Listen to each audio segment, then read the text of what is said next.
अच्छा ये बताओ कि आप परिवहन एक्ट को 2019 जो लाया गया उसको कैसे देखते हो?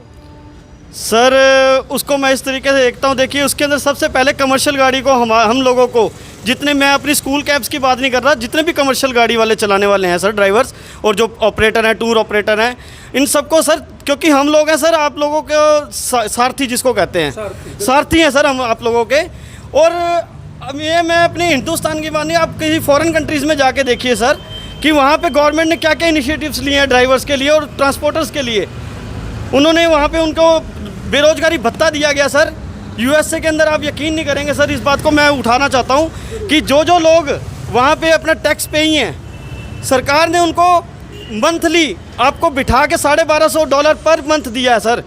तो इसी तरीके का कोई ना कोई इनिशिएटिव सरकार को लेना चाहिए था।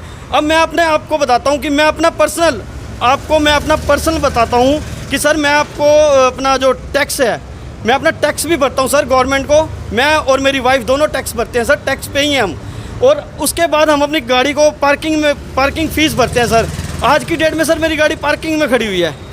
मैं आपको बता दूं कि दिल्ली में जब भी कमर्शियल गाड़ी की हर साल की 2500 रुपये पार्किंग फीस है एमसीडी के जरिए, और आज भी ये गाड़ी एमसीडी की पार्किंग में खड़ी है।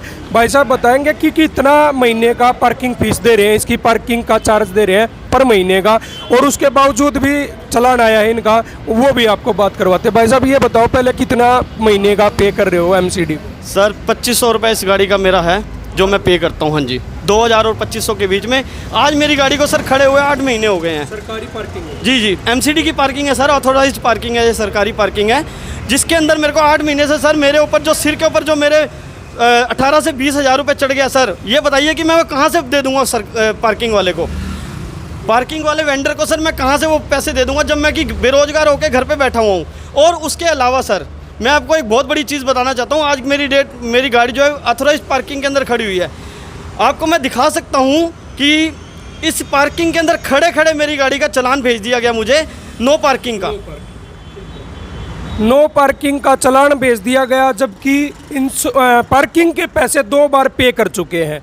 2 बार एमसीडी को पार्किंग देने के बावजूद भी दिल्ली की ट्रैफिक पुलिस नो पार्किंग का चालान भेजती है। जबकि मैं भाई एक बार दिखा दो कि यहाँ प्रॉपर तरीके से एमसीडी ने पार्किंग बनाई है, 2500 रुपये महीना उसका पे कर रहे हैं, उसके बावजूद भी गाड़ी सेफ भी नहीं है मेरे हिसाब से। तो ये गाड़ी है यहाँ, गाड़ी सेफ बता रहे भाई साहब। दूसरी बात ये है कि उसके बावजूद सेफ कैसे हुई जब एमसीडी दिल्ली ट्रैफिक पुलिस उसके बावजूद भी चालान काट कर भेज रही है?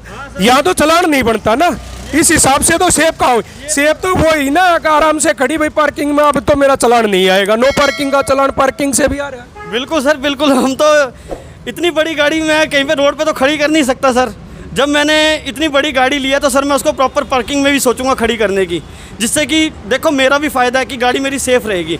लेकिन अगर उसी गाड़ी को मैं पार्किंग पे करने के बाद मेरा चालान आ जाए तो सर मैं किसके पास जाऊँ? और आप यकीन नहीं करेंगे सर, इस चीज़ को मैंने उठाया दिल्ली ट्रैफिक कंट्रोल रूम के अंदर सर, मैंने कॉल भी किया और अपनी कंप्लेंट भी दर्ज करवाई गई, लेकिन आज तक उस कंप्लेंट के ऊपर सर कोई सुनवाई नहीं हुई। सरकारी विभाग है, सुनवाई कोई नहीं करता। बाकी ये हालात देख लो, एमसीडी की पार्किंग देने के बावजूद। पहली बात तो ये है कि जब हर साल एमसीडी हमारे से पार्किंग फ़ीस ले रही है, उसके बावजूद अगर ये एमसीडी की पार्किंग में खड़ी है तो यहाँ लेना नहीं बनता। फिर भी कैब चालक ने वो भी पे कर दी, उसके बावजूद भी चालान आ गया। अच्छा भाई साहब, अपनी लाइन वालों को क्या कहना चाहोगे, जो हमारी लाइन से जुड़े हुए लोग हैं उनको क्या कहना चाहोगे? किस तरह से उनको ये टाइम लेना चाहिए, कैसे देखते हैं? भाई साहब इस बात का मैं जवाब आपको क्या दूं?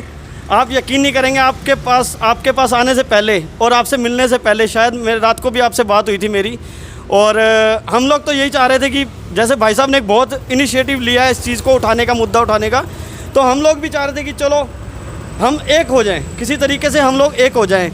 रात को मैंने, आप यकीन नहीं करोगे, कम से कम आप ये सब कैब ड्राइवर्स भाइयों को बता रहा हूँ मैं आप इस चीज़ को मत सोचना कि मेरे को इस बात को बताते हुए हंसी भी आ रही है कि रात को मेरी बात भाई साहब के फ़ोन आने के बाद, इनसे बात होने के बाद मेरी रात को बात हुई ड्राइवर्स के साथ, जो हमारे भाई चालक जितने भी चालक हैं स्कूल कैब चलाने वाले। आप यकीन नहीं करेंगे, कम से कम 50 लोगों से मेरी बात हुई, और 50 लोग सुबह मेरे पास इस वक्त पे आने को, साथ खड़े होने को तैयार थे। लेकिन फिर वही मजबूरी आ जाती है, या मजबूरी कह लो उसको, या कुछ एकता जिसमें कहते हैं कि ना, हमारे में एकता नहीं है, हम लोगों में एकता नहीं है भाई साहब। जब तक हम लोग एक नहीं होंगे ना, जब तक कोई सुनवाई नहीं होगी हमारी, और ऐसे ही मरते रहेंगे। सुसाइड एक ने किया है अभी, और शायद अगला नंबर पता नहीं किसका होगा, आप में से किसी का होगा, वो ये ध्यान रख लेना। बिल्कुल ये सच है। एक भाई थे, विनोद थे, जिन्होंने आत्महत्या कर ली बेरोजगारी के कारण, कैब नहीं चल पा रही थी। और मैं सभी कैब चालकों को, भाइयों को कहना चाहता हूँ, घरों से बाहर निकलो, अपने अधिकार मांगो। ये देश हमारा है, ये सरकार हमारी है, और हमारा टैक्स के पैसे से ये देश चलता है। कोई भी, अगर कोई इंसान घर में टैक्स पेयर नहीं है, इनकम टैक्स पेयर नहीं है, वो भी टैक्स देता है। अगर 18 रुपये की CNG के ऊपर 47 रुपये में बेची जा रही है, तो वो भी टैक्स है। आज बुरा टाइम है, हमें सरकार से पहली बार ज़रूरत पड़ी। हम ना तो उनसे राजगद्दी मांग रहे हैं, हम रोज़गार मांग रहे हैं, वो भी नहीं दे सकती, तो उनको राजगद्दी आज छोड़ देनी चाहिए, ये हमारी मांग है। दूसरा, हर किसी कैब चालक के पास हम पहुंचेंगे, जो हमें बुलाएगा उसके पास पहुंचेंगे, उसकी आवाज़ सरकार तक पहुंचाने का काम करेंगे, ना डरेंगे, ना रुकेंगे, ना थकेंगे। आप लोगों का एक ही रिक्वेस्ट है कि हमारा हौसला बढ़ाने के लिए एक तो चैनल को सब्सक्राइब कर लेना, और वीडियो को शेयर करके सत्ता तक जरूर पहुंचाना। जरूर करना भाई साहब, शेयर करना, ज़्यादा से ज़्यादा शेयर करना।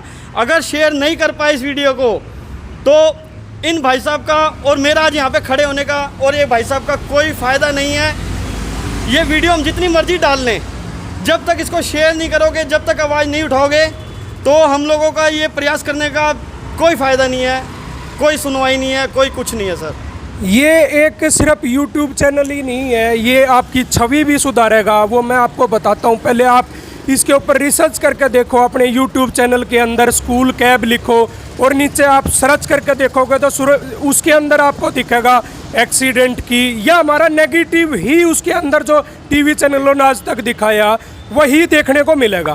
आज पहली बार किसी स्कूल कैब चालक की हमारी ही वीडियो ऐसी मिलेंगी जो स्कूल कैब चालक का दर्द दिखा रही है। तो आप अपने दर्द को सरकार तक पहुंचाने के लिए एक शेयर ज़रूर बनता है, और अपने लिए, अपने बच्चों के लिए, अपने रोजगार के लिए एक शेयर ज़रूर करें। जय हिंद, जय भारत। धन्यवाद भाई साहब।